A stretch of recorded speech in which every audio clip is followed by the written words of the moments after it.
بعد سب سے زیادہ فضیلت عاشورہ کے روزے کی ہے، 10 محرم کا روزہ، کہ آپ صلی اللہ علیہ وسلم نے ارشاد فرمایا کہ عاشورہ کے دن اپنے اہل و عیال پر دسترخوان کو وسعت دو، اس سے اس میں برکت ہوتی ہے۔ قعدہ، ذی الحجہ، محرم اور رجب، یہ 4 مہینے جو ہیں اسلام میں اشہر حرم کہلاتے ہیں۔ محرم کے حوالے سے ایک بات کر لوں، یہ 10 محرم کا روزہ، رسول اللہ صلی اللہ علیہ وسلم نے ارشاد فرمایا کہ عاشورہ کا روزہ مجھے اللہ کی رحمت سے امید ہے کہ 1 سال کے گناہوں کا کفارہ ہے، تو بڑی فضیلت ہے۔ رمضان کے بعد سب سے زیادہ فضیلت عاشورہ کے روزے کی ہے، 10 محرم کا روزہ، سمجھ رہے ہیں؟ محرم میں ہمیں شریعت نے کیا کرنے کا حکم دیا ہے، اسلام کیا کہتا ہے؟ پہلی بات، اسلام یہ کہتا ہے کہ محرم میں روزے رکھنا دوسرے مہینوں کی نسبت زیادہ ثواب ہے۔ رمضان کے بعد تو زیادہ سے زیادہ روزے رکھیں، اور اسپیشلی 10 محرم کا روزہ 1 سال کے گناہوں کا کفارہ ہے، یہ اور زیادہ ثواب ہے۔ پورے محرم نہیں رکھے جاتے، کیا کرنا ہے؟ 10 محرم کا رکھنا ہے۔ حدیث میں آتا ہے کہ آپ نے حکم دیا 2 روزے ملا کے رکھو، کیونکہ یہودی جو تھے وہ 1 روزہ رکھتے تھے، صحیح ہے نا؟ تو یہودیوں سے مشابہت سے بچنے کے لیے ہمیں حکم دیا کہ اس کے ساتھ ایک اور روزہ ملائے۔ تو علماء یہ کہتے ہیں کہ آج کل یہودی 10 محرم کا روزہ نہیں رکھتے، تو اب مشابہت ختم ہو گئی ہے۔ تو اگر کوئی 9، 10 یا 10، 11 کا رکھ لے تو اچھی بات ہے، نہیں تو صرف 10 محرم کا بھی رکھ لے تو بھی انشاءاللہ پورا ثواب ملے گا، کیونکہ اب اس میں مشابہت رہی نہیں۔ سمجھ رہے ہیں کہ نہیں سمجھ رہے؟ یہ کرنے کا کام ہے۔ دوسرا کام، محرم میں گناہ دوسرے مہینوں کی نسبت زیادہ، اس کی قباحت زیادہ بڑھ جاتی ہے، کیونکہ 4 مہینے محترم ہیں، شوال، ذی قعدہ، ذی الحجہ، محرم اور رجب، یہ 4 مہینے جو ہیں اسلام میں اشہر حرم کہلاتے ہیں۔ قرآن کہہ رہے فَلَا تَظْلِمُوا فِيهِنَّ أَنفُسَكُمْ، ان میں اپنی جانوں پہ ظلم مت کرو۔ یہ ماتم کرنا بھی تو ظلم ہے نا اپنی جان پہ، تو اللہ نے فرمایا ان 4 مہینوں میں اپنی جان پہ ظلم مت کرو، کسی بھی طرح سے ظلم ہو، جسمانی ظلم ہو، روحانی ظلم ہو۔ جسمانی ظلم ماتم کر کے بھی ہو سکتا ہے، اور انگاروں پہ چل کے بھی ہو سکتا ہے، اپنے آپ کو پیٹ کے بھی ہو سکتا ہے۔ روحانی ظلم کیا ہے؟ گناہ کر کا، تو نہ گناہ کرنے کی اجازت، نہ کسی اور طرح سے۔ عام مہینوں میں بھی ظلم کی اجازت نہیں ہے، نہ اپنے اوپر اور نہ کسی اور پر، تو ان 4 مہینوں میں ظلم کی نوعیت بڑھ جاتی ہے، سمجھ رہے ہیں؟ یہ ایک محرم کی فضیلت ہے اسلام میں۔ اور تیسری فضیلت جو محرم کی، جو بعض روایات سے ثابت ہے، یعنی جو فضیلت تو نہیں کہیں گے اس کو، جو محرم میں کرنے کا کام ہے، وہ بعض حدیث میں آتا ہے کہ آپ صلی اللہ علیہ وسلم نے ارشاد فرمایا کہ عاشورہ کے دن اپنے اہل و عیال پر دسترخوان کو وسعت دو، اس سے اس میں برکت ہوتی ہے۔ لیکن یہ جو حدیث ہے یہ ضعیف ہے، سند کے لحاظ سے پاورفل اور مضبوط نہیں۔ بعض علماء نے کہا کہ اس کثرت طرق کی وجہ سے حسن کے درجے کو پہنچ گئی ہے۔ ہمارے ہی بعض اکابر علماء کی رائے ہے، علماء جو بر صغیر کے علماء، بڑے بڑے علماء ہیں، میں نام نہیں ذکر کرتا لیکن بہت بڑی اپر لیول کے علماء ہیں، ان کی رائے یہ ہے کہ یہ ضعیف، اتنی ضعیف نہیں ہے کہ بالکل ہی مسترد کر دی جائے، ٹھیک ہے نا؟ اور تعدد طرق کی وجہ سے درجہ حسن کو پہنچ گئی۔ علامہ ابن تیمیہ رحمہ اللہ تعالی، جن کو سعودی عرب میں بہت فالو کیا جاتا ہے، ان کی رائے اور سلفی علماء کی رائے، جو سعودی عرب کے العثیمین، بن باز وغیرہ تھے، ان کی رائے یہ کہ یہ حدیث بالکل صحیح نہیں ہے، اور اس کی کوئی حیثیت نہیں ہے کہ دسترخوان کو وسیع کیا جائے اور عاشورہ کے دن کھانا کھلایا جائے۔ سمجھ رہے کہ نہیں سمجھ رہے؟ لیکن جو دوسری طرف معتدل علماء، معتدل سے مراد میں ان کو برا نہیں کہہ رہا، لیکن وہ انہوں نے حدیث کی جو، اب اگر آپ سندوں کی تحقیق کریں گے تو اس کو بالکل منگھڑت قرار دینا درست نہیں ہے۔ اگر سندوں کی تحقیق کریں گے تو ایسا معلوم ہوتا ہے کہ علامہ ابن تیمیہ رحمہ اللہ تعالی، جو ہمارے لیے قابل احترام ہے، انہوں نے اس حدیث کو رد کرنے میں تھوڑا مبالغہ سے کام لیا، غلو کیا۔ ایسا نہیں ہے کہ بالکل ہی اس کی کوئی ویلیو نہیں ہے، تو ضعیف روایتیں ہیں لیکن کثرت طرق کی وجہ سے درجہ حسن کو پہنچ گئی ہے۔ سمجھ رہے کہ نہیں سمجھ رہے؟ اس وجہ سے بعض علماء کی رائے، بلکہ جمہور کی رائے یہی ہے کہ محرم میں اگر کوئی اپنے بچوں کو جمع کر کے اچھا کھانا کھلا دیتا ہے 10 محرم کو، اور یہ حلیم شاید یہیں سے نکلا ہے، میں شاید یہیں سے نکلا ہے کہ یوں وہ اچھا کھانا ہو جائے گا، تو وہ کہتے ہیں کوئی حرج نہیں ہے۔ لیکن ایک بات جو دوسرے علماء کہتے ہیں، جو میری بھی سمجھ میں آتا ہے، بلکہ میں نے پہلے کہیں پڑھا تو نہیں، میرا دماغ اس طرف گیا، لیکن اس کی تائید میں علماء کے فتاوی مل گئے۔ دیکھو، اگر کوئی حدیث ضعیف ہو یا حسن ہو تو صرف حسن ہونا کافی نہیں ہے، یہ دیکھا جائے گا کہ یہ دوسری صحیح حدیثوں سے ٹکرا تو نہیں رہی ہے۔ یہ بھی ایک فقہ کا اصول ہے کہ اگر ایک کمزور چیز ہے لیکن وہ طاقتور دلیل سے ٹکرا رہی ہے تو پھر اس کمزور چیز کو بالکل رد کیا جائے گا۔ تو عاشورہ کے دن روزہ رکھنے کا حکم ہے، یہ بالکل بخاری مسلم کی صحیح حدیث سے ثابت ہے، اور جو کھانا کھلانے والی روایت ہے وہ اس ٹکر کی نہیں, اس کو تو ابن تیمیہ جیسے محقق نے بالکل ہی کالعدم قرار دے دیا, بعض عرب علماء نے بھی بالکل کالعدم قرار دے دیا, اگرچہ ہماری رائے ہے کہ بالکل کالعدم نہیں ہے, لیکن بہرحال اس میں محدثین کا بڑا اختلاف ہوا ہے. جبکہ روزہ رکھنے والی جو روایات ہیں وہ بالکل بے غبار ہیں, ان کو سب صحیح مانتے ہیں. تو کھانا کھلانا اور روزہ جمع بولو بھائی نہیں ہو سکتا, اس لیے کہ اگر وہ روزے کا دن ہے تو کھانے کا دن نہیں ہے, کھانے کا دن ہے تو روزے کا نہیں. ابن تیمیہ رحمہ اللہ تعالیٰ کی رائے یہ ہے کہ بعض لوگوں نے شیعہ کی مخالفت میں غلو کیا ہے. شیعہ نے اس دن کو چونکہ منحوس بنا دیا 10 محرم کو, تو انہوں نے مخالفت میں اس دن کو ایک سیلیبریٹ کرنے کے لیے نا کھانا کھلانے کا حکم دے دیا کہ ہم منحوس نہیں سمجھتے بلکہ اس کا کیا کریں گے, اپوزٹ کے کھاؤ اور کھلاؤ. تو انہوں نے کہا یہ بھی غلو ہوا ہے. دوسری طرف بھائی منحوس نہیں ہے, مبارک ہے ہماری نظر میں, لیکن اتنا مبارک کہ اس میں کھانا کھلانا اور یعنی عید والا عنصر کھانا کھلانا تو عید کے دن ہوتا ہے نا, تو عید نہیں ہے بہرحال. تو یہ بھی بڑی جاندار بات, اگرچہ یہ عقلی دلیل ہے مگر یہ ایسی نہیں ہے کہ بالکل اس کو کالعدم قرار دے دیا جائے. تو اب علماء نے دونوں حدیثوں کو تطبیق کی کوشش کی علماء نے کہ بھئی کھانا بھی کھلاؤ اور روزہ بھی رکھو, افطاری میں کھلا دو, سحری اور افطاری میں. تو بات یہ ہے کہ افطاری میں اگر آپ کھلائیں گے تو وہ 11 محرم شروع ہو چکی ہوگی, وہ 10 محرم بولو بھائی نہیں رہے گی. دوسرا سحری میں جو کھلانے کا مسئلہ ہے نا, سحری میں تو سحری میں جب ہم کوئی کہتے ہیں نا فلاں دن یہ کام کرنا ہے فلاں دن, تو اس سے لغت میں جو ذہن میں متبادر ہوتا ہے نا وہ دن کا وقت ہے, وہ 3:30 پونے 4 کا وقت نہیں ہوتا. یہی وجہ ہے کہ جو لوگ اس حدیث پر عمل کرتے ہیں عاشورہ والی, وہ دن میں کھانا کھلاتے ہیں, دوپہر کے ٹائم لنچ کرتے ہیں. وہ افطاری میں تو ویسے ہی دسترخوان وسیع ہوتا ہے بھوک کی وجہ سے.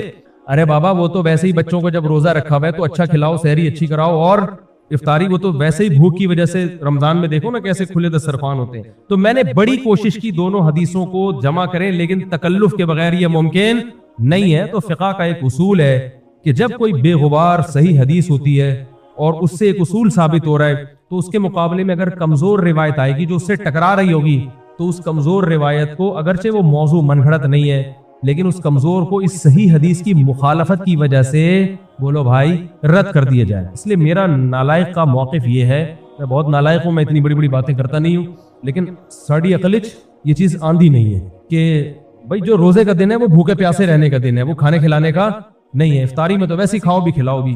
تو اور اس کا نقصان یہ بھی ہوتا ہے کہ لوگوں نے اس کھانا کھلانے کے چکر میں روزے چھوڑ دیے ہیں. سمجھے, جب حلیم پکے گا تو کون روزہ رکھے گا بھائی, ساری رات گھوٹا لگے گا حلیم کا کہ کل دسترخوان وسیع کرنا ہے, تو پھر روزہ گیا, وہ تو تیل لینے گیا, روزہ کون رکھے گا روزہ.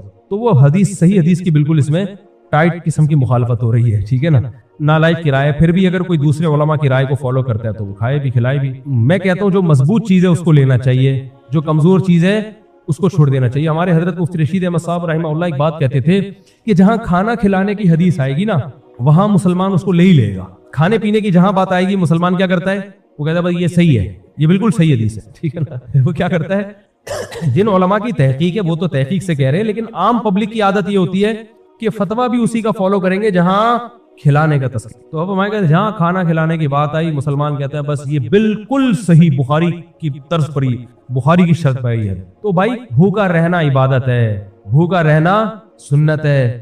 بچوں کو تو ویسے ہی کھلاؤ عاشورہ ہو یا نہیں ہو, اور سحری افطاری کرا دو اچھی سی, روزہ رکھواؤ, اور جو بالکل چھوٹے بچے ہیں وہ تو ویسے ہی کھاتے ہیں. اس لیے اور پھر اس کا نقصان کیا ہو رہا ہے, حلیم کے گھوٹے لگ رہے ہیں پوری پوری رات, اس کے الگ نقصانات ہیں, سبیلیں لگ رہی ہیں. حضرت حسین رضی اللہ تعالیٰ عنہ تو کربلا میں شدید گرمی میں بھوکے اور پیاسے اپنی جان دیتے ہیں, اور یہاں ہم کیا کر رہے ہیں, کھانا کھا رہے ہیں, دیگیں پکا رہے ہیں, شربت پی رہے ہیں. تو یہ بات عقل میں آنے والی نہیں ہے. اور عاشورہ کے دن کی مناسبت سے روزہ ہی ہے, وہ روزہ رکھنے کا دن ہے. اللہ تعالیٰ عمل کی توفیق عطا فرمائے. وما علینا الا جانے دو. کیا خیال ہے آپ کا, وہ کیا کہے گا, جان دے, چھڑ پرے. اب جب وہ سگریٹ پہ اتنا سخت بیان نہیں کرے گا تو دوسرے علماء اس کے خلاف بولیں گے دیکھو سگریٹ بری چیز ہے, کینسر کا سبب ہے, دھوئیں سے لوگوں کو تکلیف ہوتی ہے. وہ حدیثیں بھی پیش کر دے گا. نبی کریم صلی اللہ علیہ وسلم نے فرمایا جو کچا پیاز کھائے ہماری مسجد کے قریب نہ پھٹکے. بخاری مسلم کی حدیث میں تو کچے پیاز کے بعد مسجد میں جانے سے روکا جا رہا ہے, اور یہ مولوی کہہ رہا ہے سگریٹ لوگ پی رہے ہیں اور ان کو سگریٹ سے نہیں روک رہا. تو حدیثیں بھی آ جائیں گی, قرآن بھی آ جائے گا, لیکن بے موقع. خوب سمجھ لو یہ دور علم کا ہے, تفقہ بصیرت سے لوگ خالی ہیں. ہم اپنے اکابر سے ایک بات اکثر سنا کرتے تھے کہ علم میں عمق ضروری ہے, عمق, گہرائی. اگر علم 2 چیزوں کے ساتھ نہ ہو تو وہ علم گمراہی ہے. 2 چیزیں یاد کر لیں, یاد رہیں گی نا, گرمی میں یاد رہیں گی چیزیں. اس سال پتہ ہے کہہ رہے ہیں کہ 100 سال 150 سال کا ریکارڈ ٹوٹے گا گرمی کا. ویسے تو ہر سال ہی ٹوٹ رہا ہوتا ہے, لیکن بہرحال اس سال کچھ مستند رپورٹیں آ رہی ہیں. خیر, لیکن کراچی میں آپ ٹینشن نہ لیں, اس پیک تک کراچی میں نہیں جائے گی جو جیکب آباد وغیرہ میں جائے گی, تو وہاں کے لوگوں کو زیادہ احتیاط کی ضرورت ہے. خیر, ایئر کنڈیشن والے مزے میں رہیں گے, اور ایئر کنڈیشن کی وجہ سے گرمی اور پھیلے گی, کیونکہ اے سی گرم ہوا باہر نکالتا ہے, باہر کے ماحول کو اور زیادہ گرما گرم کر دیتا ہے. ایسا نہ ہو کہ آپ اس گرمیاں گزرنے کے بعد ٹکے اور کباب بنے ہوئے ہوں, پک گئے ہوں. خیر, میں کینیڈا میں تھا تو وہاں مجھے پتہ چلا ایک کالے کی شادی ہو رہی ہے گوری سے, ایک بلیک سیاہ فام کی شادی ہو رہی ہے, انگریز تھے دونوں, گوری سے. ہمارے دوست تھے ہوسٹ, میں نے ان سے پوچھا کہ پہلی دفعہ دیکھ رہا ہوں میں, تو یہ شادی کامیاب ہوتی ہے؟ انہوں نے کہا بچہ دودھ پتی پیدا ہوتا ہے, بس اور کچھ بھی نہیں ہے. کینیڈین کہہ رہے ہیں مجھے کہ بچے کیا پیدا ہوتے ہیں؟ دودھ پتی, یعنی بڑے زبردست بچے پیدا ہوتے ہیں. خیر, تو دو چیزوں کے بغیر اگر علم آئے گا تو وہ علم گمراہی پھیلائے گا. آج کل اسکالرز کی نالج کو دیکھا جاتا ہے, ریفرنسز کو دیکھا جاتا ہے, دو چیزوں کو نہیں دیکھا جاتا. دونوں چیزیں نہ ہو تو گمراہی ہے. اور ایک اور چیز ہے, وہ شرط کے طور پہ میں آخر میں بیان کروں گا. پہلی دو بنیادی چیزیں. نمبر 1, علم عمق. عمق عربی کا لفظ ہے, گہرائی کو کہتے ہیں. عمق کسے کہا جاتا ہے؟ بولو. گہرائی, پراپر علم جس کی ڈیپ میں گیا ہوا. معلومات کے خزانے کو معلومات کہا جاتا ہے, علم نہیں کہا جاتا. بہت ساری آپ نے حدیثیں اکٹھی کر لیں, بہت ساری آپ حافظ بھی بن گیا قرآن کے, وہ معلومات کا خزانہ تو جمع ہو گیا, علم نہیں ہے یہ. قرآن مجید میں اللہ تعالیٰ کا ارشاد ہے, اللہ نے یہودیوں کی مثال بیان کی ہے, کمثل الحمار یحمل اسفارا. بہت سے لوگ ایسے ہوتے ہیں جیسے گدھا بہت ساری کتابیں لاد کے چل رہا ہوتا ہے, تو علم تو جمع کر لیا اس نے, طوطے کی طرح رٹ لیا, اس میں گہرائی نہیں ہے. صحابہ کرام ایک دوسرے کا علم احترام کیا کرتے تھے. شاید عبداللہ بن مسعود رضی اللہ تعالیٰ عنہ تھے, اور ایک طرف ابو موسیٰ اشعری رضی اللہ تعالیٰ عنہ. کسی نے کوئی مسئلہ پوچھا تو حضرت ابو موسیٰ اشعری نے جواب دیا, پھر انہوں نے وہ مسئلہ عبداللہ بن عباس یا عبداللہ بن مسعود سے پوچھا, تو انہوں نے جو جواب دیا وہ ان سے ڈیفرنٹ تھا. پوچھا گیا اس کی دلیل, تو انہوں نے دلیل تو دونوں کے پاس سیم تھی, مطلب دونوں سیم نہیں سمجھے. تو حضرت ابو موسیٰ اشعری نے فرمایا, لا تسألونی ما دام فیکم ھذا الحبر موجودا. جب تک یہ اہل علم تمہارے درمیان موجود ہے مجھ سے مسئلہ نہ پوچھو. حالانکہ ابو موسیٰ اشعری کا مقام بھی بہت بڑا تھا. صحابہ علم میں ایک دوسرے کی فضیلت کو مانتے تھے, اور پھر لوگوں کو کہتے تھے ان سے پوچھو مجھ سے نہیں پوچھو, یہ زیادہ بہتر سمجھتے ہیں. حالانکہ حدیثیں دونوں کے پاس موجود تھیں, حدیثیں دونوں کے پاس موجود تھیں. آج کیا ہو رہا ہے, مجھ سے پوچھو, باقی سب بیوقوف بنا رہے ہیں تمہیں. یہ جو میں نے کہا نا کہ میں سوسائٹی میں ان رہتا ہوں, کل میں نے 2-3, میں سوشل میڈیا بہت کم دیکھتا ہوں, بہت کم, ٹائم ویسٹنگ ہے. اور خاص طور پہ یہ شارٹ کلپ جو لوگ دیکھ رہے ہوتے ہیں ٹھیک ٹھیک کر کے, تو کھوپڑی کو خراب کرنے کے علاوہ کچھ بھی حاصل نہیں ہوتا. لیکن میں نے 2-4 ویڈیوز دیکھی. 2 ویڈیو ڈاکٹر ذاکر نائک کی دیکھی, بہت زبردست شاندار. اور 2 ویڈیوز میں نے دیکھی جو ری ایکشن ریکارڈ کروایا ہے ایک مسئلے پہ مختلف علماء کی رائے. ایک شخص ہے جو یوٹیوب پہ ایک ہی مسئلے پہ بہت سارے علماء کی رائے چلاتا ہے, اور نیچے پھر لوگوں کی گالیاں وصول کرتا ہے. کچھ لوگ گالیاں اس کو دے رہے ہوتے ہیں, کچھ مولاناؤں کو گالیاں دے رہے ہوتے ہیں.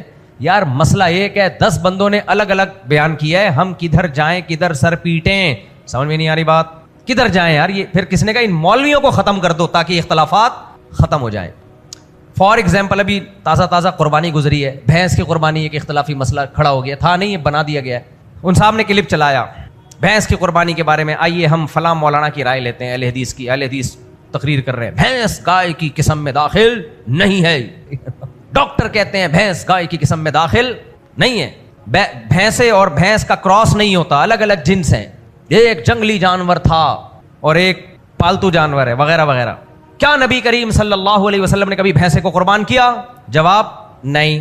کیا کسی صحابی نے کبھی بھینس قربان کی؟ نہیں. پھر یہ کیوں بولتے ہیں بھینس کی قربانی جائز ہے, ہم قرآن و سنت کو مانتے ہیں, ہم مقلد نہیں ہیں, وغیرہ وغیرہ. بھی مجھے پورے الفاظ یاد نہیں. لوگ ایک دم جوش میں آ گئے نا جو ویڈیو دیکھ رہے ہیں, یار کیا زبردست دلائل سے بات کی ہے, جب نبی نے نہیں کی تو ہم کون ہوتے ہیں کرنے والے؟ کیا خیال ہے بھائی؟ وہ بندہ کہتا ہے آئیے ہم اس بارے میں مولانا اسحاق صاحب کی رائے معلوم کرتے ہیں, بڑے بزرگ عالم گزرے ہیں, ان کی رائے انہوں نے کچھ بیان کیا, مجھے یاد نہیں کیا بیان کیا. آئیے ہم دیوبندی مفتی طارق مسعود سے پوچھتے ہیں بھینس کی قربانی جائز ہے یا نہیں ہے. دیوبندی مفتی نے اپنی فش, ہمارا تو پھر اسٹائل ہے آپ کو پتہ ہے, ہمارے دلائل چلانا شروع کر دیا. ہم یہ کہہ رہے ہیں مسئلہ اجماعی ہے بھائی, اس میں جب اجماع ہو گیا تو اختلاف کی گنجائش ہی نہیں ہے. بھینس جو ہے گائے کی قسم میں میڈیکلی داخل نہیں ہے, میڈیکلی, لیکن شریعت کو اس سے کوئی لینا دینا نہیں ہے میڈیکلی داخل ہونے سے. شریعت یہ دیکھتی ہے کہ جو بنیادی چیزیں ہیں ان میں گائے اور بھینس میں کوئی فرق نہیں ہے, جو بنیادی چیزیں, بیسک چیزیں. دونوں جانور جگالی کرتے ہیں, دونوں پالتو ہیں, دونوں کے بنیادی مقصد ایک جیسے ہیں, دونوں پالتو ہیں. سب سے بڑی بات یہ, تبھی نیل گائے گائے ہے پھر بھی قربانی جائز نہیں ہے, جنگلی ہے. باقی یہ کہ نبی نے اگر قربانی نہیں کی بھینس کی تو شریعت کی ایک اصول یاد رکھو, اسلام جزیات کے ضمن میں کلیات بتاتا ہے. یہ تھوڑی گاڑی اردو ہے, اس کو میں ایکسپلین کروں گا. اسلام کی عادت ہے, قیامت تک کے لیے آیا ہے نا, ایگزامپل دے گا, باقی کہے گا خود ہی سمجھو آگے. ایک ایک چیز کو نبی ذبح کر کے نہیں بتائیں گے یہ بھی حلال ہے, یہ بھی حلال ہے, یہ بھی حلال ہے, یہ یا اس جیسی سب ہو گئی اس میں. جب گائے کی قربانی کر دی تو جو گائے جیسے جانور ہیں وہ خود بخود قربان ہو گئے. اس کی میں نے دلیل بھی دی ہے کہ بھائی موزوں پہ مسا, یہ والے موزے نبی کے دور میں تھے جو ہم موزے استعمال کرتے ہیں جن پہ مسح کو ہم جائز سمجھتے ہیں. میں یہ جو عام ساکس ہیں جن میں پانی چلا جاتا ہے ان کی تو میں بات ہی نہیں کر رہا, میں ان موزوں کی بات کر رہا ہوں جس پہ چاروں امام مسح کو جائز سمجھتے ہیں. جو چمڑے کے موزے ہوں یا پلاسٹک کے موزے ہوں یا موٹے جو ایسے موزے ہوں یا جوتے ہوں. مثال کے طور پر آپ نے بوٹ پہنے ہوئے ہیں اور ٹخنوں سے اوپر ہیں, وہ چاروں اماموں کے نزدیک اس بوٹ پہ مسح کرنا بولو نا جائز ہے. حالانکہ نبی نے تو موزے پہ مسح کیا ہے. سب کے نزدیک, اہل حدیثوں کے نزدیک بھی جائز ہے. اب کوئی میرے بھائی دلیل دینا شروع کر دے نبی نے بوٹ پہ کہاں مسح کیا ہے دکھاؤ, ہم کہیں گے جب موزے پہ کر لیا, وہ موزہ جو جوتوں کا آلٹرنیٹ ہے, تو جوتا بھی اگر موزے جیسا ہو پورے پاؤں کو ڈھک دے تو الگ سے اس پہ دلیل ہمیں نہیں چاہیے. اس نے بھی تو ڈھک دیا نا پورے پاؤں کو. بیسک چیز کیا ہے, پاؤں کو ٹخنے تک ڈھکے اور جوتوں کا آلٹرنیٹ کے طور پہ استعمال ہو. تو جو جوتوں کا آلٹرنیٹ پہ جب مسح جائز ہے تو جوتے تو اوریجنل ہیں, ان پہ کیسے مسح جائز نہیں ہوگا. نہیں آئی میرا خیال ہے بات سمجھ میں. بہت مشکل رفیع بھائی, دنیا میں خدا کی قسم 4 شادیاں آسان ہیں, بات سمجھانا بہت مشکل. یعنی یہ تو اتفاقی مسئلہ ہے. فوجیوں کے جو بوٹ ہوتے ہیں نا, فوجیوں کے جو بوٹ ہوتے ہیں, سب کو پتا ہے پاکستان میں فوجیوں کے ہی بوٹ ہوتے ہیں. تو کیا خیال ہے, بوٹ کی مثال فوجیوں سے پاکستان میں بہت آسانی سمجھ میں آ جاتی ہے. تو فوجیوں کے جو, ہمارے ایک دوست نے دوسری شادی کی ہے بیچارے نے, وہ جس خاندان میں کی وہ سارے فوجی تھے. تو کہتا تھا مجھے روزانہ بوٹ کی آوازیں آتی تھیں, ٹھک ٹھک ٹھک. کبھی گرفتاری کے لیے سسرال اس کا فوج میں تھا, تو کہتے تھے مجھے بوٹوں کی آوازیں آتی ہیں رات کو خواب میں. سسرال سے پنگا لیا نا, اور سسرال بھی کہاں کا تھا, فوج میں تھا, تو پنگا بوٹوں سے لیا ہے نا. جوتوں سے لیتا, جوتوں سے پٹتا. پنگا جب بوٹوں سے لوگے تو پٹو گے کس سے, بوٹوں سے پٹو گے. پھر اللہ خیر معاف فرمائے, زیادہ ہم آگے نہیں جاتے. خیر سیف گیم کھیلنا ہے میرے بھائی ہم نے, ابھی اگلے جمعے کا بیان بھی ہم نے کرنا ہے. آگے چلتے ہیں, کہیں دائیں بائیں نکل جاتا ہوں نا میں. تو بات کیا چل رہی تھی, ہاں تو میں یہ کہہ رہا تھا کہ دیکھو اہل حدیث بھی کہتے ہیں کہ بوٹ پہ مسح کرنا بھی جائز ہے. جو بوٹ ٹخنوں کے ڈھانپ لے, بوٹ جب ٹخنوں سے اوپر ہوگا نا تو اس پہ مسح کرنا بھی شرعی طور پہ جائز ہے. اس میں سب کا اتفاق ہے. حالانکہ نبی نے تو موزے پہ مسح کیا. اب کوئی حدیث دکھائے نبی نے موزے پہ کیا اور یہ بوٹوں پہ کر رہے ہیں, تو اسے کیا کہا جائے گا. بھائی جب نبی نے موزے پہ کر لیا تو بوٹ پہ تو بطریقے اولا جائز ہے, کیونکہ موزے پہ مسح اس لیے جائز ہے وہ پورے پاؤں کو کور کر لیتا ہے اور جوتوں کے آلٹرنیٹ متبادل کے طور پہ استعمال ہوتا ہے. تو بوٹ تو زیادہ اچھا کور کر لیتا ہے, اور وہ آلٹرنیٹ بھی نہیں ہے, وہ تو عین ہے, یعنی وہ تو اس سے بھی اوپر کی چیز ہے. اور آسان مثال دو ورنہ ان کی سمجھ میں نہیں آئے گا. بہت آسان مثال, قرآن کہتا ہے وَلَا تَقُلْ لَهُمَا اُفٍّ, ماں باپ کو اف مت کرو. کہتا ہے نا قرآن, آپ نے اٹھا کے جوتا مار دیا معاذ اللہ, ابا کہہ رہے ہیں بیٹا کیا کر رہا ہے. قرآن میں اللہ نے منع کیا ماں باپ کو اف مت کرو. بیٹا کہتا ہے ابا اف سے منع کیا, جوتے کا تو کہیں تذکرہ ملتا ہی نہیں ہے. تو ابا کیا کہے گا, ابا بیٹا سے کہے گا بیٹا ایک جزیہ بیان کیا گیا ہے, جزیہ ایک ایگزامپل, جزیہ کو آسان لفظوں میں کہ ایگزامپل بیان کی گئی ہے. اف میں انتہائی کم درجے کی تکلیف ہوتی ہے. جب آپ اپنے بڑوں کو کہتے ہیں اف, ابا نے بولا یہ کرو, آپ نے کہا اف, ابا کو تھوڑا سا شوق لگے گا نا, کم بخت, اللہ نے تجھے میرے جسم سے پیدا کیا, ساری زندگی کھلاتا پلاتا میں رہا, بڑا ہوا ہے, اب میں کوئی کام کہہ رہا ہوں تو آگے سے اف کر رہا ہے, تجھے تو خوش دلی سے وہ کرنا چاہیے. کتنی تھوڑی سی تکلیف ہوتی ہے ابا کو اف کی. تو جب اتنی تھوڑی سی تکلیف جس لفظ سے ہو وہ منع ہے, تو وہ عمل جس سے اس سے ڈبل کو تکلیف ہو وہ تو الگ سے حرام ہے, اس پہ تو دلیل کی ضرورت نہیں ہے. سمجھ میں آ رہی ہے بات کہ نہیں آ رہی ہے. تو جب نبی نے موزوں پہ مسح کر لیا, خفین پہ, تو جوتوں پہ تو بطریق اولا جائز ہے. اب کوئی حدیثیں دکھاتا پھر دکھاؤ نبی نے بوٹ پہ کہاں مسح کیا ہے, بوٹ پہ کہاں مسح کیا, تو اس کی عقل کو ماتم ہی کیا جائے گا. اسے کہا جائے گا بے موقع حدیث کا مطالبہ ہے. یہ مطالبہ حدیث کا بولو بے موقع. اور کمال کی بات ہے ہمارے اہل حدیث بھائی جو ہیں یہ موزوں پہ مسح میں تو اتنے آگے نکل گئے کہ وہ والے موزوں پہ بھی مسح کر رہے ہیں جو جوتوں کا آلٹرنیٹ ہے ہی نہیں, جو نبی کے دور میں جس کا تصور ہی نہیں ملتا, جس سے نبی سے جواز ہی نہیں ملتا. نہیں آئی میرا خیال ہے بات. یہ جو عام موزے ہوتے ہیں نا, صحابہ کرام میں یہ نہیں تھا کہ پہلے موزے پہنو پھر بوٹ پہنو. جب موزے پہن لیے وہ بوٹ ہی کا آلٹرنیٹ ہو گئے, جوتوں کا آلٹرنیٹ, وہی پہن کے سفر کرتے تھے. تبھی فقہا بیان کرتے ہیں کہ اتنی لمبا سفر ہوتا تھا ان چمڑے کے موزوں میں. انہوں نے کیا کیا کہ بھینس کی قربانی میں تو دلیل مانگ رہے ہیں کہ حدیث میں دکھاؤ, اور جو موزے جو عام ساکس ہوتے ہیں جن میں پانی بھی چلا جاتا ہے, جسے نلکے کے نیچے رکھیں پورے پاؤں ویسے ہی آرام سے دھل جائیں گے, جس کو اتارے بغیر ہی پاؤں دھل جائیں گے, اس کے لیے فتویٰ دے دیا کہ ان پہ مسح جائز ہے. جبکہ یہ والے موزوں کا تصور نبی کے دور میں تھا ہی نہیں, نہ یہ تھے نہ ان جیسے تھے. سمجھ میں آ رہی ہے بات؟ نہ یہ تھے نہ ان جیسے تھے. جبکہ وضو کا معاملہ قربانی سے زیادہ اہم ہے. سمجھ میں آ رہی ہے بات؟ کیونکہ وضو میں 4 اعضاء کو دھونے کا حکم قرآن نے دیا ہے. قرآن کہتا ہے پاؤں دھو, اور قرآن دلیل قطعی ہے, دلیل متواتر ہے. قرآن کو کمزور دلیل کی بیس پہ نہیں چھوڑا جائے گا. اور وضو 5 دفعہ کیا جاتا ہے. فرض نماز ضائع ہوتی ہے اگر وضو نہ ہو. کمال کی بات ہے, جو فرض نماز جو دن میں 5 دفعہ ہو رہی ہے اس میں آپ نے اتنی بے احتیاطی کی, نہ حدیث دیکھی نہ قرآن دیکھا, اور آپ نے فتویٰ دے دیا کہ عام موضوع میں مسح جائز ہے. اور قربانی جو سال میں 1 دفعہ ہو رہی ہے, اور وہ تو حنفیوں کے نزدیک واجب ہے, آپ کے نزدیک تو واجب بھی نہیں ہے وہ, اس میں آپ اتنے زیادہ حدیث کے عمل کے آپ دعوے دار ہو گئے کہ آپ یہ مطالبہ کر رہے ہیں کہ صراحتاً بھینس دکھاؤ. حالانکہ عرفاً بھینس گائے کی بنیادی چیزوں میں گائے جیسی ہے, اور اس میں آپ دلیل کا مطالبہ کر رہے ہیں کہ جی قرآن میں دکھاؤ یا حدیث میں دکھاؤ بھینس. اسلام قیامت تک کے لیے آیا ہے. یہ بالکل ایسا ہی ہو گیا جیسے کوئی کہ کینگرو حلال ہے, یہ قرآن و حدیث میں دکھاؤ. دکھا سکتے ہو؟ نہیں دکھا سکتے بھائی. کینگرو حلال ہے بھائی اس لیے کہ حلال جانوروں کی جو صفات ہمیں بیان کی گئی ہیں, جو نبی کے دور میں جانور کھائے گئے ہیں, کینگرو بھی اسی جیسا ہے.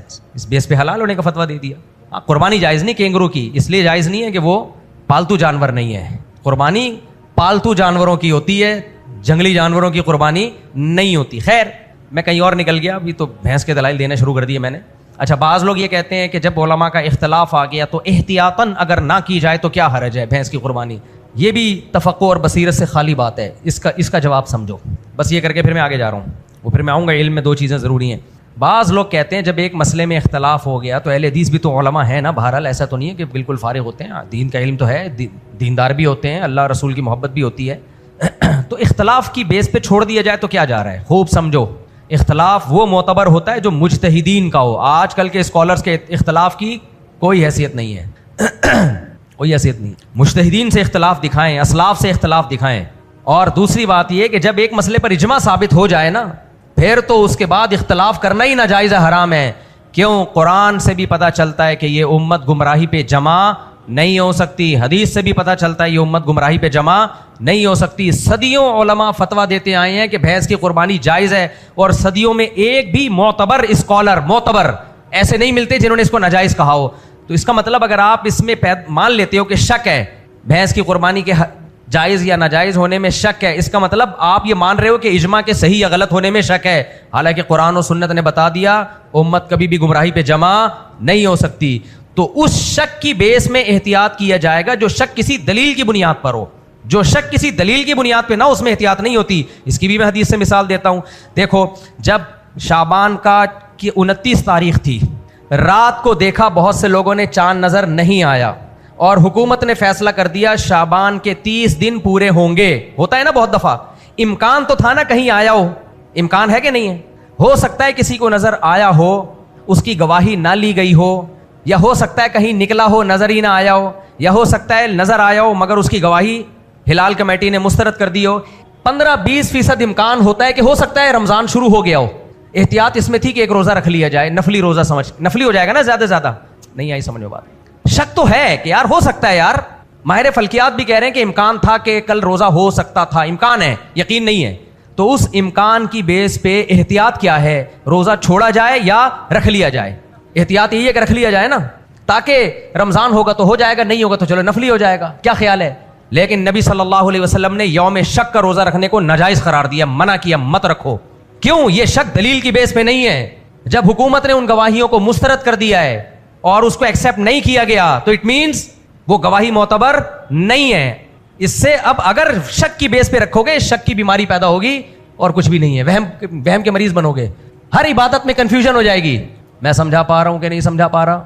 تو نبی نے یوم شک کا روزہ رکھنے سے منع کیا اس لیے کہ دلیل تو ہے، ہو سکتا ہے دیکھا ہو، لیکن یہ شرعی دلیل نہیں ہے، کیونکہ جب گورنمنٹ نے اس دلیل کو ایکسیپٹ کر کے اناؤنسمنٹ نہیں کی ہے تو یہ صرف اس شخص کے حق میں تو دلیل ہے جس نے اپنی آنکھوں سے دیکھا، پبلک کے حق میں یہ شک معتبر نہیں ہے اور منع کیا ہے.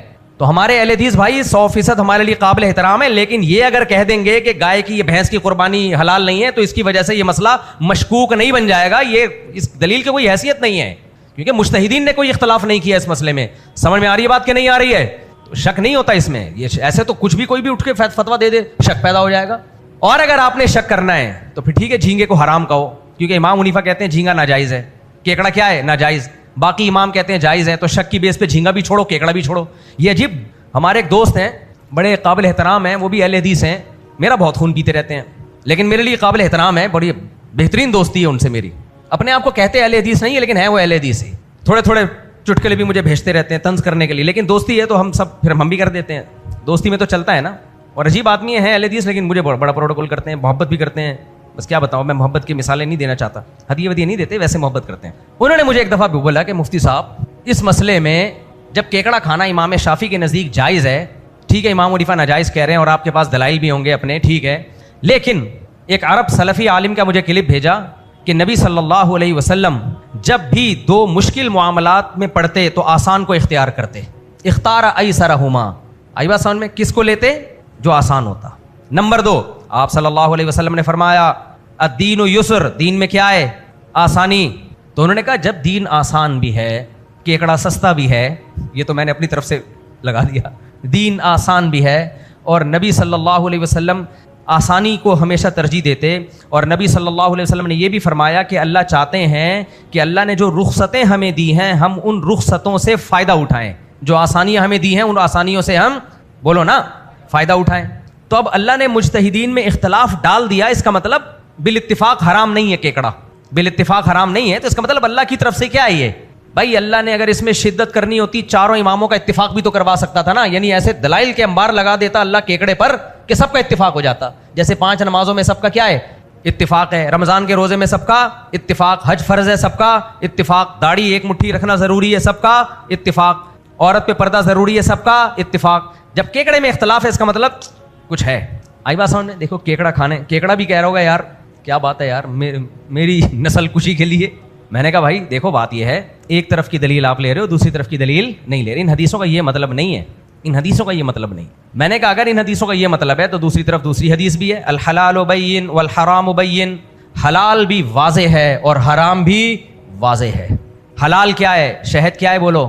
حلال، واضح ہے، کوئی اختلاف ہے اس میں. روٹی کیا ہے؟ حلال، کوئی اختلاف ہے اس میں. 4 شادیاں کیا ہیں؟ حلال، بشرطے کہ عدل بھی کرے، کوئی اختلاف ہے اس میں. داڑھی رکھنا لازم ہے، کوئی اختلاف ہے اس میں. اگر وہ آج کل غامدی صاحب وغیرہ نے اختلاف کیا ہو لیکن وہ کوئی معتبر اختلاف نہیں ہے. تو غامدی صاحب تو ایک دم یوں کر کے بیٹھے ہوئے تھے، تصویر آئی تھی ان کی، کسی نے لکھا کہ بہت پریشان ہے کہ 2-4 چیزیں حرام رہ گئی ہیں، کس طریقے سے حلال ہو سکتی ہیں. وہ سب چیزیں تو میں نے کر دی حلال، 2-4 چیزیں مجھ سے ہو نہیں پا رہی. خیر وہ ان کا ذاتی مسئلہ ہے. تو اور بھی میں بتا دوں کیا کیا حلال ہے. بکرا حلال ہے، کوئی اختلاف ہے اس میں؟ بولتے کیوں نہیں. گائے حلال ہے، کوئی اختلاف ہے؟ بہت ساری چیزیں حلال ہیں، بالکل حلال. بہت ساری حرام ہیں، بالکل حرام. خنزیر حلال ہے، حرام ہے، حرام. کتا حرام. چھپکلی بولو، مینڈک، لال بیک، کاکروچ جسے کہتے ہیں، کتنا انگلش میں اس کو ایسے تہذیبی نام دے دیا جیسے کوئی صاحب ہو، کاکروچ. خیر گرگٹ سب کا اتفاق ہے. سانپ، حیدرآبادی لوگ بولتے ہیں سانف، سانف آ رہا ہے سانف. خیر اور بھی بہت ساری، بلی حرام ہے، اور چوہا، شیر، جتنے درندے ہیں، چیل، کوے، سب اس میں کوئی اختلاف نہیں ہے. میں نے جو کوے کے بارے میں میرا کلپ چلا تھا نا حلال ہے، وہ جس کوے کے بارے میں چلایا ہے وہ کئی بار وضاحتی بیان دے چکا ہوں، دلائل، لیکن کمبخت فتنہ پرست تھوڑا سا توڑ کے نکالتے ہیں اور چلا دیتے ہیں مارکیٹ میں، اور نیگیٹو چیز چل جاتی ہے، جو پوری بات ہے وہ نہیں چلی. کئی بار ریکارڈ. اس کی مثال ایسے ہے، میرا ایک کلپ چل رہا ہے مردانہ قوت کی دوائیں بیچتا ہوا اور پروسٹیٹ غدود کی دوائیں بیچتا ہوا. یہاں بوڑھے بوڑھے بزرگ آ رہے ہیں مجھ سے وہ دوا لینے کے لیے، اور ایک نے کہا مفتی صاحب 12,000 قیمت زیادہ، تھوڑی کم کر لو. میں نے کہا خدا کا واسطہ میں یہ کام نہیں کرتا، نہ میں پروسٹیٹ کی دوائیں بیچتا ہوں، نہ میں مردانہ قوت کی دوائیں. کہتے ہیں آپ کا کلپ چل رہا ہے. میں نے کہا بھائی غلط ہے، AI جنریٹڈ ہے. انہوں نے کہا آپ اس کے خلاف بیان دو. میں نے کہا 100 بیان دے چکا ہوں، وہ نہیں چل رہے، چل وہی رہا ہے. آئی بات سامنے. اب میں سوچ رہا ہوں بیان پتہ کیسے دوں گا. اب میں ایک بیان دوں گا مردانہ قوت کی بہترین دوا. لیبل یہ لگانا پڑے گا, پھر لوگ آئیں گے. پھر میں بتاؤں گا کہ مردانہ قوت کی بہترین دوا, تمہاری گالیاں لکھے دوں گا اس میں. بغیر تو تم نے مجھے حکیم سمجھا ہوا ہے, میں اس کام کے لیے بیٹھا ہوں یہاں پہ. تو اس طرح کا لیبل, جھوٹا لیبل لگانا پڑے گا, پھر چلے گا. وضاحتی بیان لگاؤ نہیں چلتا. لوگ کہتے ہیں مطلب وضاحت آئی ہوئی, چھوڑے یار ہٹا اس کو. یہ کہہ رہے ہیں مردانہ قوت کی دوا ہے داڑھی. بالکل صحیح کہا انہوں نے. انسان کو اپنے مرد ہونے کا جتنا احساس ہوگا نا, اتنا ہی اس میں مردانہ قوت زیادہ ہوگی. یہ بالکل 100% درست بات کہی ہے رفیع بھائی نے. پہلی دفعہ چھوٹی بات کی لیکن صحیح بات کی ہے, ورنہ یہ بہت لمبی بات کرتے ہیں. لوگ نیچے کمنٹس بھی کر رہے ہیں یار رفیع بھائی سارا ٹائم پی جاتے ہیں, تھوڑا آئندہ سوال مختصر کریں. ہمارے حضرت مفتی رشید احمد صاحب رحمہ اللہ فرمایا کرتے تھے داڑھی سے انسان کو اپنے مرد ہونے کا احساس بڑھتا ہے. اور دیکھو یہ جو مردانہ وردانہ ہے نا, یہ میں باتیں کرتا نہیں ہوں, لوگ فیملی کے ساتھ بیٹھ کے بیان سن رہے ہوتے ہیں, لیکن یہ نفسیات کا گیم زیادہ ہے. یہ گیم ہی کس کا ہے؟ آج کل جو ہائی اللہ ہوئی اللہ آ رہے ہیں نا مارکیٹ میں, جو مرد آ رہے ہیں لڑکے کمر دکھا رہے ہیں اپنی اور لپسٹک پاؤڈر, یہ ادھر سے بھی فارغ ہو جاتے ہیں, کیونکہ اس کا نفسیات سے بہت گہرا تعلق ہے. آپ کی نفسیات سے جتنا مرد ہونے کا آپ کو احساس ہوگا اتنی آپ میں پاور زیادہ ہوگی. جتنا زنانہ پن والی حرکتیں کرو گے فارغ ہو جاؤ گے. یہ جو بیوٹی پارلر میں دلہنیں تیار کرنے والے آدمی ہیں نا, دلہنوں سے ان کو کوئی خوف نہیں ہوتا, تبھی تو جاتی ہیں عورتیں. آپ کے پاس آئیں کبھی کوئی عورت مجھے تیار کرو؟ نہیں آئے گی. ان خواتین کو پتا ہوتا ہے کہ بالکل فارغ ہو چکے ہیں یہ, کیونکہ ہر وقت جو بندہ عورتوں میں گھسا رہے گا ہر وقت اس سے خراب ہو جاتا ہے. بعض مردوں کو شوق ہوتا ہے زنانے میں گھسنے کا.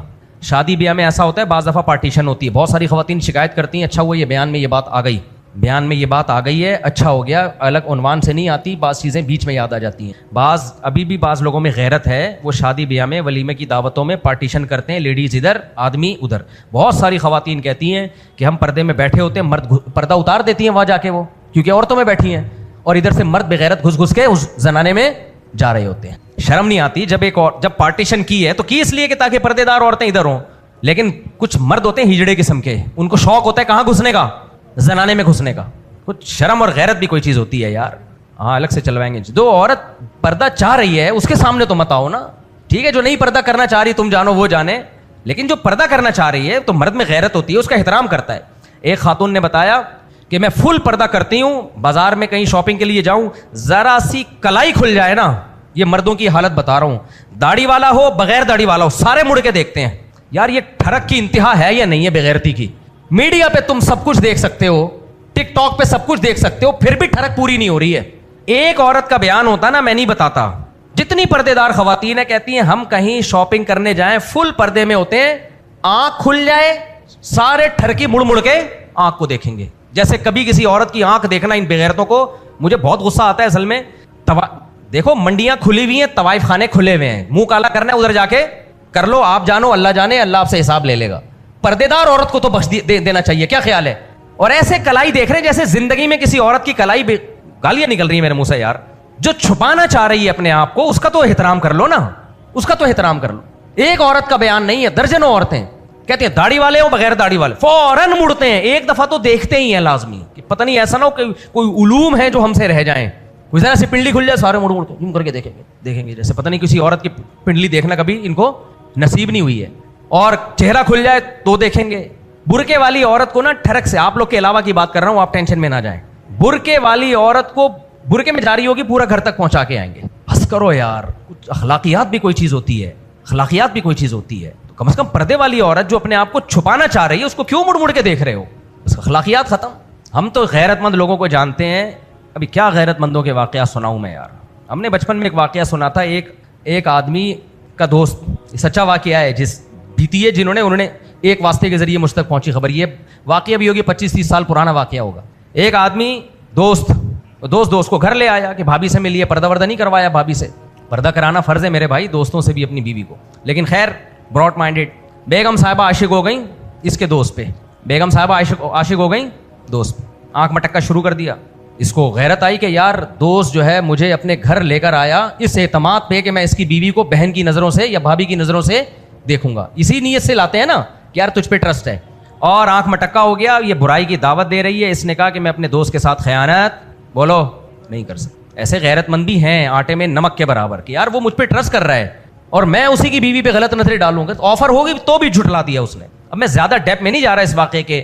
تو غیرت مند بھی ہے الحمدللہ, غیرت مند بھی ہے الحمدللہ, لیکن مارکیٹ میں غیرت کا لفظ آہستہ آہستہ کیا ہوتا جا رہا ہے, شارٹ ہوتا جا رہا ہے. اور اتنی ٹھڑک تو انٹرنیٹ سے پوری ہو رہی ہے, فلموں سے پوری ہو رہی ہے, وہ بے پردہ عورتیں صبح و شام نظر آ رہی ہیں ابھی بھی. تبھی کہتے ہیں حرام سے کبھی انسان کا پیٹ نہیں بھرتا, یہ ذہن میں رکھو. انگریزوں نے بے پردگی کو عام کر دیا کہ سب کامن کر دو تاکہ سب ایک دفعہ حرام کاری کر کے پیٹ بھر جائے گا. بھر گیا ان کا پیٹ, عورتوں سے دل بھر گیا تو اب ہومو سیکسولیٹی کی طرف آ رہے ہیں جی, اس کو بھی لیگل کرو.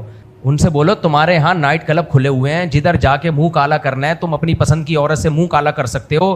کمبختو ساری زندگی 20 30 عورتوں سے تمہارا ریلیشن ہوتا ہے, اب بھی تمہیں جمشید پسند آ رہا ہے؟ غفار, ستار, وسیم اور سبکتگین اور کون سے نام ہوتے ہیں جو بھی ہوتے ہیں, یہ پسند آ رہے ہیں تمہیں؟ کچھ شرم کرو, حیا کرو. اس سے پتہ چلتا ہے کہ حرام سے کبھی بھی انسان کا پیٹ جو کرتا ہے نا, جو سمجھتا ہے کہ میں ایک دفعہ گناہ کر لوں گا تو میری چاہت ختم ہو جائے گی, امپاسبل. جو بریکیں دیکھو, اور آسان مثال دیتا ہوں جو میڈیکلی ایک چیز ثابت ہے. ڈاکٹر کہتے ہیں جو زیادہ کھاتا ہے اس کو بھوک زیادہ لگتی ہے. یقین نہ ہے, کسی بھی ڈاکٹر سے جا کے آپ پوچھ لیں. ابے بھائی کیسے سمجھائیں, دوبارہ سے بسم اللہ الرحمن الرحیم, دوبارہ بیان شروع ہو رہا ہے, آپ لوگ تھک گئے ہو مجھے لگتا ہے. جو زیادہ کھاتا ہے اس کی بھوک اس وقت تو ختم ہو جاتی ہے, لیکن بھوک اسی کو زیادہ لگتی ہے جو زیادہ کھاتا ہے. بہت سے لوگ کہتے ہیں میرا 2 لڈو کھانے کا دل چاہ رہا ہے, بس اس کے بعد نہیں کھاؤں گا. کھا لے تو 2 لڈو, کل 4 لڈو کھانے کا دل چاہے گا تیرا, پرسوں 8 لڈو کھانے کا دل چاہے گا, اور تو مرے گا لڈو ہی سے.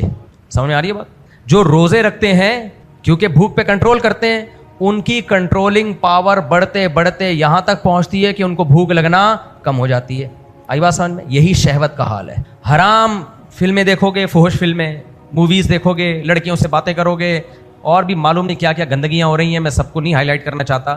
تو لوگ سمجھتے ہیں کہ بس اس دفعہ میں نے گناہ کر لیا تو میں ٹھنڈا ہو جاؤں گا. نا, ٹھنڈا ہونا ہوتے تو انگریز اب تک ٹھنڈا ہو چکا ہوتا. وہ تو میرے بھائی 13-14 سال کی عمر سے زنا کرنا شروع کرتے ہیں. ان کے ہاں 18 سال سے کم عمر لڑکیوں پہ شادی پہ پابندی ہے, زنا پہ پابندی نہیں ہے. 18 سال سے کم عمر لڑکی 18 سال سے کم عمر لڑکے کے ساتھ زنا کر سکتی ہے, ہاں پریگننٹ ہو جاتی ہیں. اور یو کے میں تو BBC کی رپورٹ ہے کہ 18 سال سے پہلے کوئی لڑکی پریگننٹ ہو گئی تو قانون بنانے کی بات ہو رہی تھی کہ پریگننسی گرانے کی اس کو اجازت نہ ہو. سمجھ آ رہی ہے بات؟ اور امریکہ کی بعض اسٹیٹ میں 18 سال سے بھی کم عمر لڑکی کو شادی کی اجازت ہے. تو یہ ہمارے جو حکمران ہیں نا, یہ ان سے بھی 4 ہاتھ آگے نکلنے کی کوشش کر رہے ہیں. وہ لوگ بھی ابھی سارے اتفاق نہیں ہوا کہ 18 سے کم عمر, کہتے ہیں امریکہ میں بعض اسٹیٹ ایسی ہیں وہ کہتے ہیں 18 سال سے کم عمر لڑکی کے پیرنٹس اگر راضی ہوں تو شادی کر سکتی ہے. تو ہم بھی یہ کہتے ہیں بھائی پیرنٹس کی شرط لگا دو کہ 18 سال سے کم عمر لڑکی خود نہیں نکاح کر سکتی, اس کا ولی کا راضی ہونا ضروری ہے تاکہ اسے کوئی بیوقوف نہ بنائے. خیر, تو بات کیا چل رہی تھی؟ بے پردہ اور جو پردے دار عورتوں کو بھی مڑ کے دیکھتے ہیں, تھوڑا سا اپنے بوتھے کو کنٹرول کر لینا چاہیے. کیا خیال؟ اور عورت کو پتہ چل جاتا ہے کس مرد کی نگاہوں میں حیا ہے اور کون 1 نمبر کا بے شرم ہے. یہ مردوں کو نہیں پتہ چلتا, انہیں کوئی دیکھ ہی نہیں رہا ہوتا. عورت کو پتہ جب وہ مارکیٹ میں چلتی ہے نا, اس کو پتہ ہوتا ہے کون 1 نمبر کا ٹھرکی ہے. اور یاد رکھو اس زمانے میں کیریکٹر کا صحیح ہونا بہت کم لوگوں میں ہے. یہ کیریکٹر صحیح ہو, کسی کی بہن بیٹی کو خاص طور پہ جو آپ پہ اعتماد کر رہا ہے, آستین کا سانپ بن کے اس کو ڈسنے کی کوشش مت کرو. میں نہیں کہہ رہا جس دوست نے اپنی بیوی کو آپ کے سامنے بٹھا دیا اس نے صحیح کیا, ناجائز ہے, لیکن کم از کم اس نے آپ پہ ٹرسٹ تو کیا نا, آپ پہ ٹرسٹ تو کیا نا. جو آپ پہ ٹرسٹ کر رہا ہے اس کو دھوکہ دینا زیادہ بڑا جرم ہے. نبی صلی اللہ علیہ وسلم نے ہر طرح کے زنا کو حرام قرار دیا, لیکن آپ نے اکبر الکبائر پڑوسی کی بیوی سے زنا کو قرار دیا, کیونکہ انسان اپنے پڑوسیوں کی عزت کا محافظ ہوتا ہے. اس کی عزت بچانا آپ پہ فرض تھا, آپ نے وہیں پہ ڈاکہ ڈالا, اس لیے اس کو بہت بڑا جرم قرار دیا گیا ہے, کیونکہ انسان اپنے اڑوس پڑوس کی عزتوں کا محافظ. میرے سامنے جو کیسز آتے ہیں نا, اگر آپ کے سامنے آنا شروع ہوں, بے ہوش ہو جاؤ آپ لوگ. بہت پرانی بات ہے, اب کے سخت جس کی بات ہو رہی ہے اس کو نہیں پتا چلے گا کس کی بات, بہت پرانی بات ہے. ایک صاحب, اب کیا بولوں, مجھے برائی کو تذکرہ کرنا بھی اچھا نہیں ہے, اس کو میں اسکپ کر دیتا ہوں. لیکن بہرحال جب گھروں کے اندر یہ معاملات شروع ہو جائے نا, گھروں کے اندر سالیوں کے, بہنوئیوں سے, بھابھیوں سے, دیوروں کے, یہ سب شروع ہو جائے, سمجھ لو اب سوسائٹی اس قابل نہیں ہے کہ اللہ اس کو باقی چھوڑے, اس کو باقی چھوڑے. ایک صاحب آئے, کہتے ہیں کہ میرا بھائی مجھ سے ناراض ہے. کیوں ناراض ہے؟ بھابھی پہ تھوڑی سی بری نظر ڈال دی تھی. میں نے کہا ناراض ہلکا لفظ ہے, ناراض کیا ہے, صرف ناراض ہو گیا نا, یہ بہت ہی ہلکی چیز کی ہے اس نے. کس منہ سے تو اپنے بھائی کو کبھی آنکھیں دکھائے گا یار؟ کتنا پیارا مقدس رشتہ ہوتا ہے نا بھائیوں کا, ہے کیا کر دیا تو نے یار؟ یہ بتاتے ہوئے بھی انسان کو موت آتی ہے یار. تو کبھی آپس میں نظریں ملا سکیں گے؟ گئے ختم. تو اللہ حفاظت میں رکھے, تھوڑی سی غیرت کہیں سے اللہ ہمارے اندر پیدا کر دے بس. تو میں خیر مثال دے رہا تھا, کیا مثال چل رہی تھی, جلدی سے میں ٹاپک کی طرف آؤں, بحث پہ آیا تھا میں. ہاں تو میں بتا رہا تھا وہ اسکالر نے جو ہے وہ لگایا کہ ایک مسئلہ بھینس کی قربانی, ٹھیک ہے نا, ایک مولوی صاحب بیان کر رہے ہیں حرام, دوسرے بیان کر رہے ہیں جائز, تیسرے بیان کر رہے ہیں جائز ہے مگر احتیاط یہ ہے کہ نہ کی جائے. کتنی رائے ہو گئیں؟ ہاں میں وہ اپنے دوست کی مثال دے رہا تھا, میں نے کہا میرے بھائی وہ کہنے لگے حدیث میں تو آتا ہے جو آسان رائے ہو اس کو لے لینا چاہیے, کچھ چیزیں اتفاقی حرام ہیں, کتا حرام, گائے حلال, اتفاق ہے نا, کیکڑے میں کیا ہے اختلاف ہے. تو میں نے کہا حدیث میں آتا ہے الحلال بین, حلال بالکل واضح ہے, والحرام بین, جو حرام ہے وہ بالکل واضح, ان میں کوئی اختلاف نہیں, وبینہما امور, ان کے درمیان کچھ ایسی چیزیں ہیں جو مشتبہ ہیں. کیا مطلب؟ ان میں دلائل دونوں طرف ہیں, تو جو اپنے آپ کو مشتبہات سے بچائے گا وہ سری حرام سے بھی بچ پائے گا, اور جو اپنے آپ کو مشتبہات میں ڈالے گا وہ بالآخر سری حرام میں بھی پڑے گا. میں نے کہا یہ والی حدیث کیوں نہیں سنائی آپ نے؟ اس حدیث کی روشنی میں تو کوئی فقہ حنفی کو فالو نہیں بھی کر رہا, اس پہ بھی کیکڑا حرام ہو رہا ہے. کیا خیال ہے؟ تو اپنے مطلب کی لی جاتی ہیں دونوں حدیثیں, سمجھ گئے؟ وہ مجھے حدیث سنا رہے ہیں کہ دین کیا ہے آسان, اور اللہ یہ چاہتے ہیں کہ اللہ کی دی ہوئی رخصتوں سے فائدہ اٹھایا جائے, لہذا جب ایک مسئلے میں اختلاف ہے تو رخصت سے فائدہ اٹھایا جائے.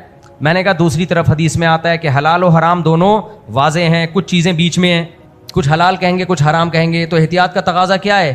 بولو, چھوڑ دیا جائے. میں نے کہا یہ والی حدیث کیوں نہیں سنا رہے آپ؟ تو اب تک کی رپورٹ کے مطابق 2 سال ہو گئے, وہ ان کا جواب نہیں آیا. اصل بیلنس رائے وہی ہے جو علماء نے بیان کی ہے کہ جب آپ کسی ایک فقہ پر اعتماد کرتے ہیں تو پھر پورا اس کو فالو کیا جائے گا.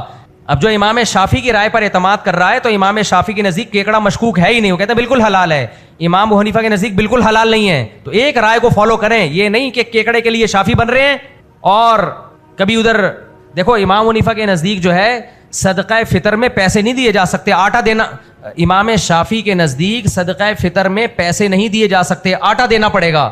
تبھی آپ دیکھا سعودی عرب میں سب لوگ صدقہ فطر میں آٹا لے کے آ رہے ہوتے ہیں. امام حنیفہ کے نزدیک آٹے کے پیسے بھی دے سکتے ہیں, پیسے بھی دینا جائز ہے. یہاں سارے کیا بن جاتے ہیں؟ حنفی بن جاتے ہیں. تو کبھی ادھر گھوم رہا ہے کبھی ادھر گھوم رہا ہے. یہ تو خواہشات کی اتباع ہے جو کسی کے نزدیک بھی جائز نہیں ہے. خیر میں وہ جلدی سے وہ کلپ مکمل کر دوں. وہ جو کلپ چل رہا تھا نا, تو میں بتا رہا تھا کہ عوام کیسے کنفیوز ہو رہی ہے.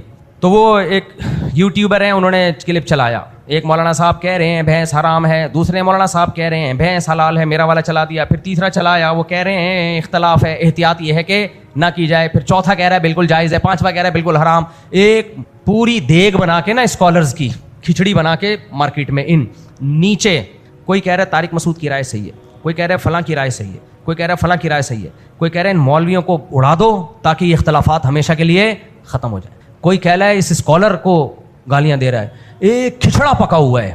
لیکن آپ ایک بات بتاؤ, اس سے جو کوئی غیر مسلم جب یہ دیکھے گا, غیر مسلم, اس کی نظر میں جو اسلام کا امیج بنے گا وہ کیا بنے گا؟ کیا ان کے پاس مولویوں کے پاس لڑنے کے علاوہ کوئی کام نہیں ہے؟ اب اس کا ایک حل تو یہ کہ خاموشی اختیار کی جائے ان مسائل میں. خاموشی اختیار کرتے ہیں تو غلط رائے چلی جائے گی. ایک حل یہ ہے کہ آج کے اسکالر کو چھوڑ کے کس کو فالو کیا جائے؟